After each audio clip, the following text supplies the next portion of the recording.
কিসে রিজিক বাড়ে, কি করলে রিজিকে ভরপুর বারাকা হয়, রিজিকের চাবিকা ঠিক কোথায়, কোন পথে চললে রিজিকে ভরপুর বারাকা হবে, আমার জীবনে বরকত নেমে আসবে রিজিকে, এটা জানতে মনে যাচ্ছে না আমাদের?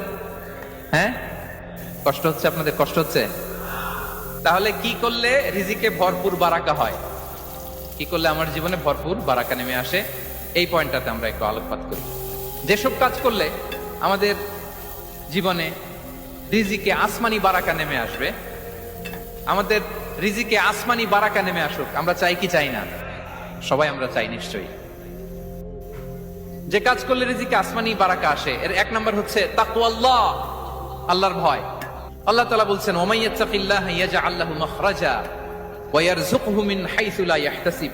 যে আল্লাহকে ভয় করে, যে আল্লাহ সচেতন, আল্লাহ তাকে মাখরাজ, মাখরাজ মানে কি জানেন? ওই যে এক্সিট লেখা না এদিকে, এই এক্সিটকে আরবিতে বলে মাখরাজ, মানে কোথাও আটকাবেন না, বের হওয়ার রাস্তা আছে, কোথাও আটকাবেন না, বের হওয়ার রাস্তা আল্লাহ তাআলা অ্যারেঞ্জ করে দিবেন। You will have the way out from crisis.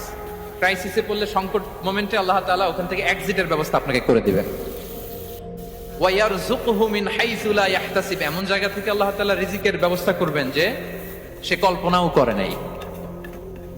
এরকম অনেক সময় হয় না যে আমি ভাবিও নাই যে এখান থেকে আমার রিজিকের বন্দোবস্ত হতে পারে, কোত্থেকে যে রিজিক চলে আসলো, এরকম জীবনে মাঝে মাঝে হয় কি হয় না? ব্যবস্থা করেন কে? যারা আল্লাহ তাআলাকে ভয় করে, যারা আল্লাহ সচেতন, তাদেরকে আল্লাহ তাআলা স্পেশাল রিজিক দিয়ে ধন্য করেন। তাকওয়াল্লাহ। পুরো কোরআনের মূল শিক্ষা কি? পুরো ইসলামের এসেন্স কি, জিস্ট কি, সারাংশ কি যদি আমাকে জিজ্ঞেস করা হয়, আমি বলবো তাকওয়াল্লাহ, আল্লাহর ভয়, আল্লাহর সচেতনতা। Allah is watching me, Allah is observing me. Allah তাআলা আমায় দেখছেন, আমি যাই করি না কেন, দরজা বন্ধ করে, জানালা বন্ধ করে, সব বন্ধ করেও যদি করি, পৃথিবীর সবার চোখ ফাঁকি দেয়া গেল, আল্লাহর চোখ ফাঁকি দেয়া যায়? পুলিশের চোখ ফাঁকি দেয়া যায়, সিকিউরিটির চোখ ফাঁকি দেওয়া যায়, আমার সাথে বন্ধুদের চোখ ফাঁকি দেওয়া যায়, ফাঁকি দেওয়া যায় না একটা মহান সত্তার চোখ। তিনি কে? এই যে সেন্সেশন, অনুভূতি, দিস ইজ তাকওয়া।